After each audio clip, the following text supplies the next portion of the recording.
Italy during the Roman Republic. Julius Caesar was a powerful Roman general who ignited a 5-year civil war within the Roman Republic from 49 to 45 BC. The war began immediately after Caesar led his legion to victory over the Gallic tribes. He rewarded his veterans richly for the victory, and they repaid him with complete royalty. The Senate, fearing his popularity with his men, commanded him to resign his post and return to Rome. Caesar refused. Instead, he made a contentious move. He took a single unit of soldiers and crossed the Rubicon River, passing from Gaul to Italy.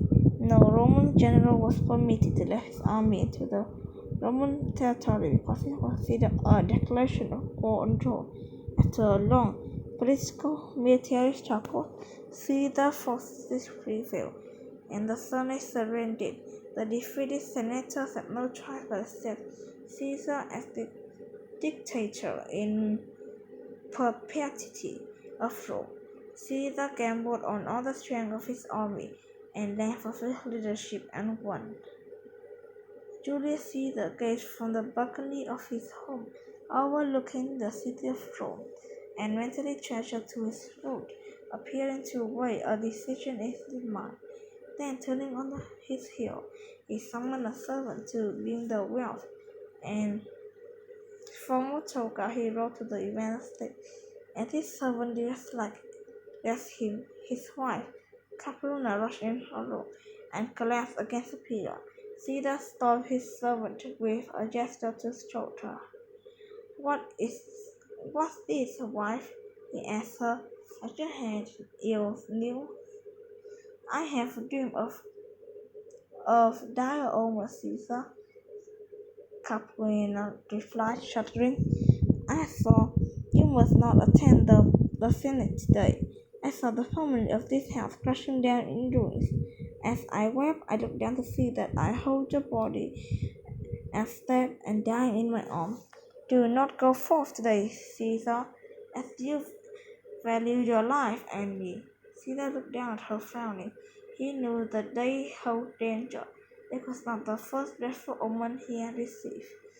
A soothsayer once said that just a few months before, for mortal danger would follow him until the Ides of March, and the Ides of March had arrived.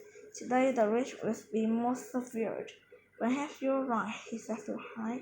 Reckon no danger stalked me to this day, and in any case, who will the Senate to summon me? I am dictator of the Roman Republic, not the servant. I will not go. At the Senate House, Brutus and Cassius gathered around 20 of their colleagues around them, speaking in hushed voice so that no one else might hear their plan. He said that he will not come to the Senate today, said Cassius. Must we delay our plan?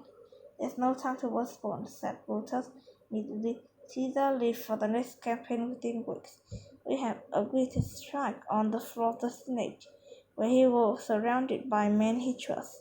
We cannot afford to wait until he returns. First, gets more glory and commanding even more loyalty from the regions. He will use it to seize more power for himself. Someone must persuade him to attend. I can convince him, said Decimus, stepping forward. I will go. Decimus, cried Caesar gladly, striding forward to welcome his friend to his home. I did not expect you, but the Senate expects you. Decimus replied. This attitude has been taken up. You becomes you. Will the general, worshipped by his army, the conqueror of Gaul, be intimidated by dreams or saying, the Senate has called this section especially for you to cover in more glory. It is true to refuse their honor. Caesar, considering this, Decimus' opinion hold great weight for him, as two men had fought side by side throughout the Gallic Wars in 10 years before. Decimus was now counted among Rome's most powerful men. The Senate has named you dictator for life. The Senate must remind him you are all powerful in Rome. Come and take your rightful place on the Senate floor.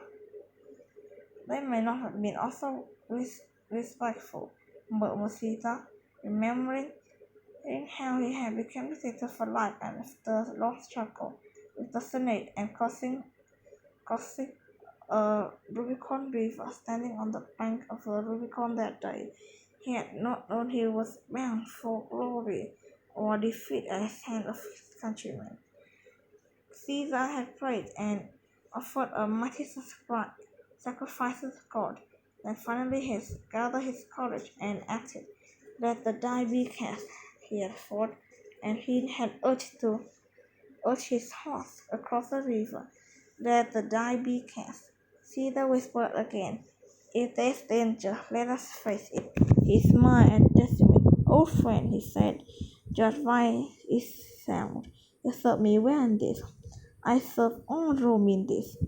Decimus replied, looking away.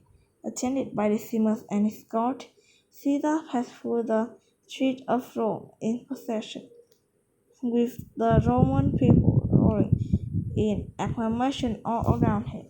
Indeed, they love you, Caesar said, Decimus beside him, frowning lightly. Of course they do, said Caesar lightly. I have given I have given them lands, forgiven their debts, and keep them in prosperity. I've rewarded our veterans with the riches they have earned. The people of the South Rome, this summer we raise them up that they may raise us in return. Caesar regarded him for a moment, thinking what had happened just a month before. At the fertility festival, he had mounted a pedestal to address the crowd when his faithful friend Mark Antony had approached with a crown in his hand, offering it to Caesar. He had spoken out in a great voice that all might hear. The people crowned you through me. And Caesar had pushed the crown away. It had been difficult to refuse the crown. The kingship was Caesar's dearest, most secret desire. But he knew that the time was not yet ripe, and the title of king struck fear into many Romans. So he declined the crown. He could wait. Even so, something bad had changed since that moment. There were whispering more aristocrats, sidelong glances, rumors spread, letting me mad for power. And Caesar thought the government is corrupt, and the people's trust is lost. We will not have peace or prosperity with a new kind of leadership. The people know this, and they praise me. Decimus was still watching his face. I will not seize the kingship then. I thought Caesar in the meantime. I am dictator, named for life. I have substance if not a title. What man can touch me now? The words echoed unpleasantly in his mind, and he recalled the words of ill omen his wife had spoken earlier. Caesar shook a sudden sense of deep foreboding. At the Senate House, Cassius and Brutus again gathered private with the conspirators. Decimus had succeeded. Caesar fast approached, surrounded by the adoring mass. Have courage, men, said Caesar. Caesar's come, and we must remain steadfast on our purpose. We will liberate Rome from the tyranny of this man who wishes to make himself a king like the gods themselves, said Brutus, his voice trembling with anger. This death falls upon us. We will not tolerate a ruler who cares not for the interests of Rome and seeks only for more power. Long live the Republic of Rome! Long live the Republic of Rome! The group agreed resolutely. As the procession reached the Senate house, Caesar relaxed. No man could bear a weapon in the Senate. Even his guard would not allow inside. No danger was raging here. The eyes of Mort are here, and I still live, he thought to himself. But the eyes of Mort are not yet past. The soothsayer voice seemed to echo in his mind. Caesar shook his head and crossed the Senate floor to take his seat. He saw that a group of dozen senators were already standing behind his throne, waiting for him to attend his silence. They do great honor, Caesar thought, seating himself.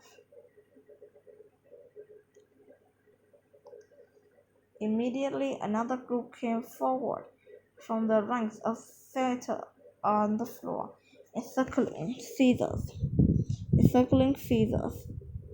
Uh, he settled his throne and turned attention to the man coming first up the aisle, the senator named Tedious Climber.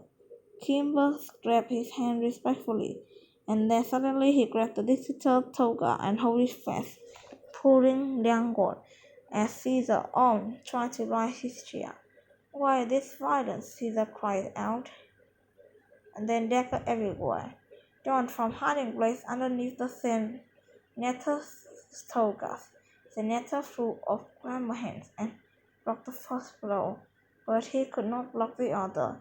The ring of senators had become a ring of death, as Caesar whirled to face the attack after attack. He suddenly saw Brutus and Decimus, his protectors and dear friend, with daggers lifted in their hands.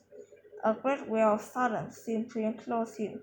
Then they too, he thought with sudden clarity. Even Brutus Decimus, this is betrayal. This is the end. And considering his face in the Ryuga toga, Julius sank beneath on the dozen of daggers, low collapsing on the Senate floor. He died there, bleeding more than 20 wounds.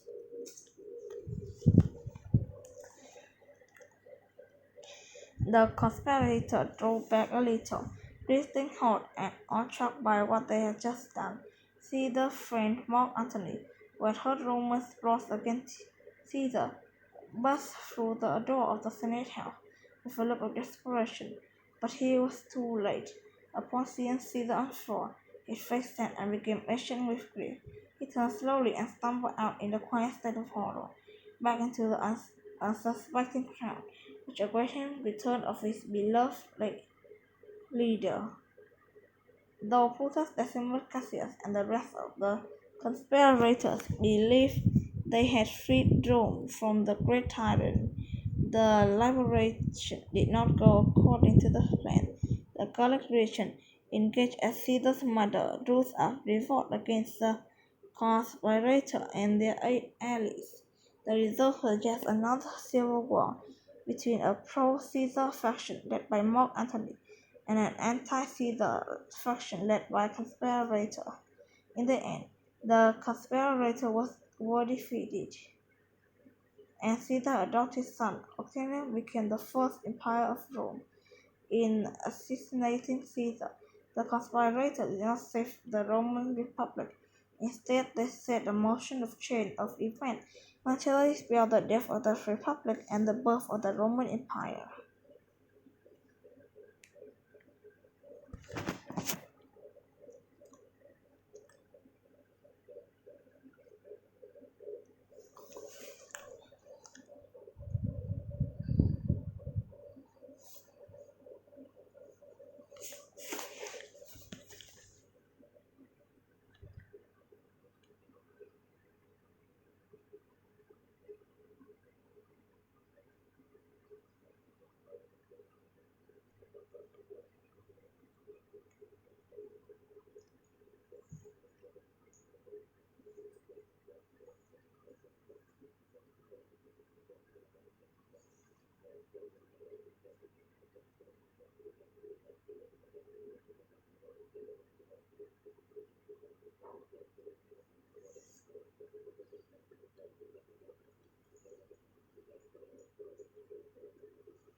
score.